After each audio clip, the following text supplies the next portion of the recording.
soal berikutnya. Di sini, apakah upaya yang harus dilakukan oleh bidan desa? Dikatakan, di wilayah tempat kerjanya masih banyak dijumpai kebiasaan pantang makan.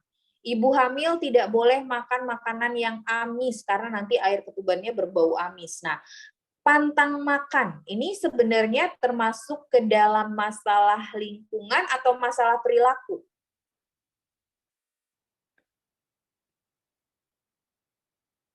Kalau ada pantangan makan, ini masuknya ke dalam masalah lingkungan atau masalah perilaku? Perilaku, betul sekali. Nah, karena perilaku ini dasarnya adalah pengetahuan, seseorang itu tidak akan memiliki perilaku kesehatan yang baik kalau dia tidak memiliki pengetahuan kesehatan yang baik.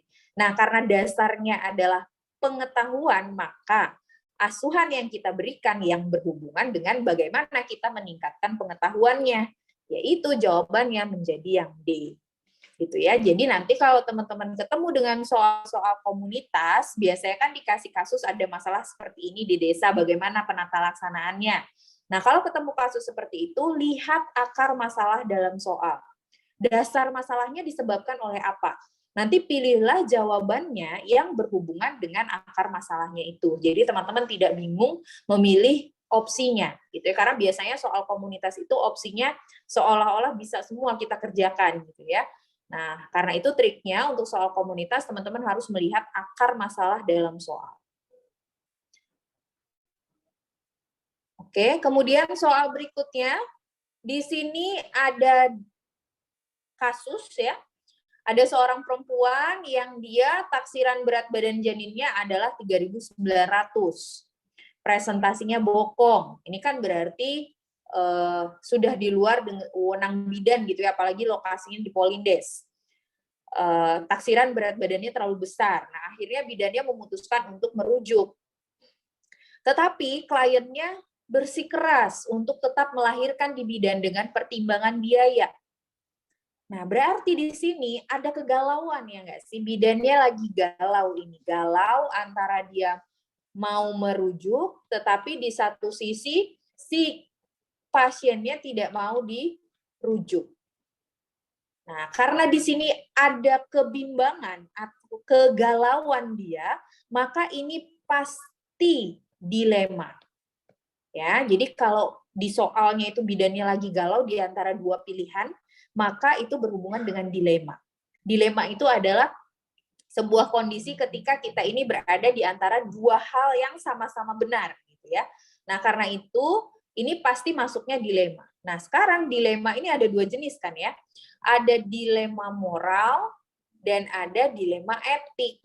Bagaimana kita membedakannya antara dilema moral dengan dilema etik? Masalah moral ini adalah masalah yang berhubungan dengan nilai-nilai atau norma-norma yang berlaku di masyarakat dan juga berhubungan dengan masalah agama. Benar atau tidak dari segi agama, benar atau tidak dari sisi norma sosial di masyarakat. Itu berarti masalahnya berhubungan dengan masalah moral. Sedangkan masalah etik ini berhubungan dengan kewenangan dan juga berhubungan dengan hukum. Ya.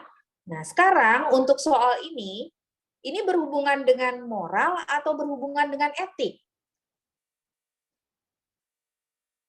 Kalau dilihat dari kasusnya.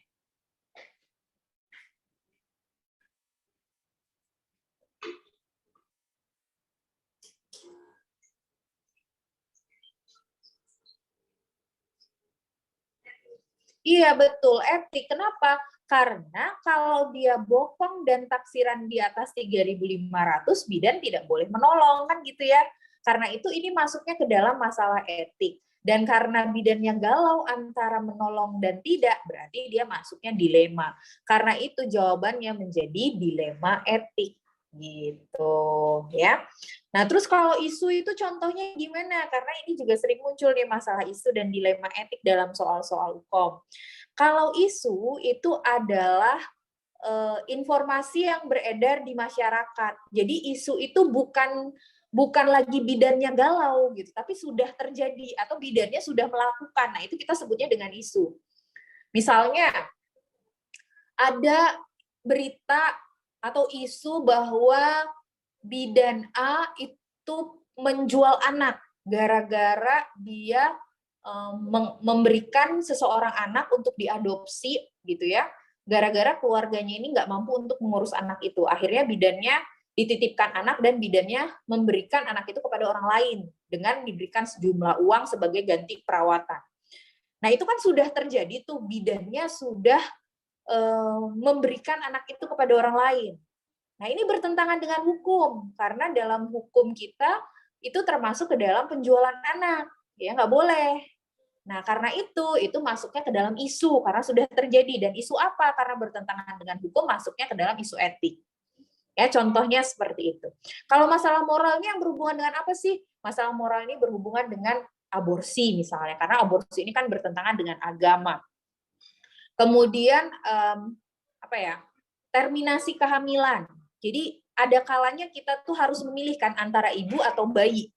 Nah, kita dalam aturan kita nggak boleh milih bayi, kita harus milih ibu. Kenapa? Karena ibu ini punya peran penting di keluarga. Nah, karena itu juga termasuk ke dalam masalah moral gitu ya, karena berhubungan dengan benar dan salah dalam agama dan juga norma. Karena kita harus mengorbankan salah satu gitu. Ya, itu contoh dari masalah moral. Mudah-mudahan teman-teman bisa dimengerti ya, karena ini cukup kompleks, biasanya bingung gitu kalau udah ketemu dengan soal. Oke, lanjut ke soal berikutnya. Ini mudah sekali karena kata kuncinya adalah tidak ada biaya untuk dana persalinan, maka kita jawab yang berhubungan juga dengan bagaimana mengatasi masalah dana gitu ya. Di antara jawaban yang ada yang berhubungan dengan dana atau uang itu adalah tabulin. Udah sesimpel itu menjawabnya. Kuncinya adalah teman-teman identifikasi masalah utamanya dalam soal. Pasti benar jawabannya.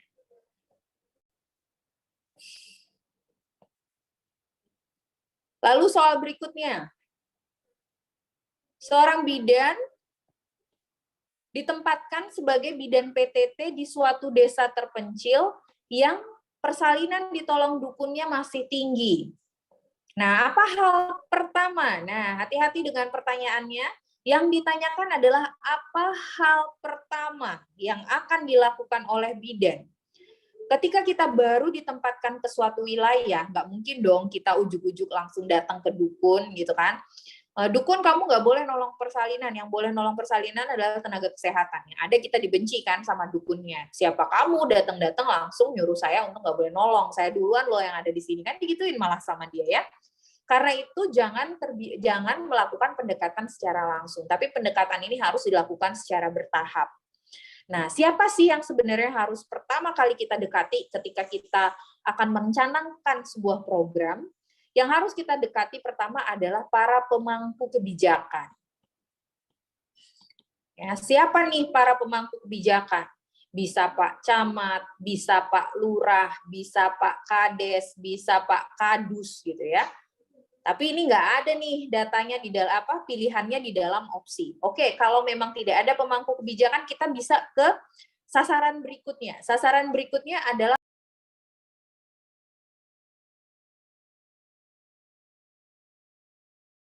para tokoh masyarakat.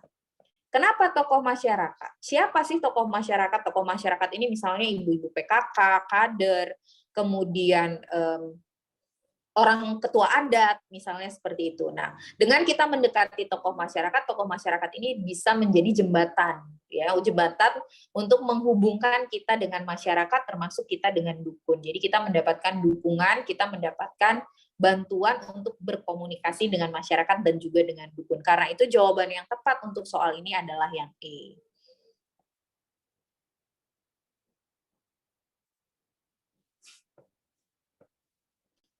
Lalu kita ke soal berikutnya. Ada soal katanya si ibu ini tidak pernah periksa karena jarak rumah dengan Polindes terlalu jauh dan tidak ada yang mengantar. Berarti masalahnya adalah pada akses, ya kan? Akses untuk mencapai pelayanan kesehatan. Nah, karena masalahnya ada di akses, maka kita pilihkan jawaban yang juga berhubungan bagaimana kita mengatasi masalah akses ini gitu ya. Yang A, melakukan pemeriksaan secara periodik, tidak memecahkan masalah, karena masalah utamanya akses nih. Yang B, mengusahakan transportasi untuk periksa ulang, mungkin benar. Yang C, merencanakan kunjungan rumah, jadi kita yang datang, bisa. Yang D, menganjurkan kepala keluarga dan ibu untuk melakukan kunjungan berikutnya. Ini juga nggak memecahkan dasar masalahnya. Menganjurkan pasien mencari tumpangan. Oke. Nah, sekarang di antara opsi B, C, E, mana sih yang kira-kira akan lebih menguntungkan buat ibu? Yang paling menguntungkan buat ibu adalah yang C. Jadi kita melakukan sistem jemput bola kan ya namanya ya. Ketika dia tidak datang, maka kita yang mendatangi. Nah, itu yang cocok jawabannya.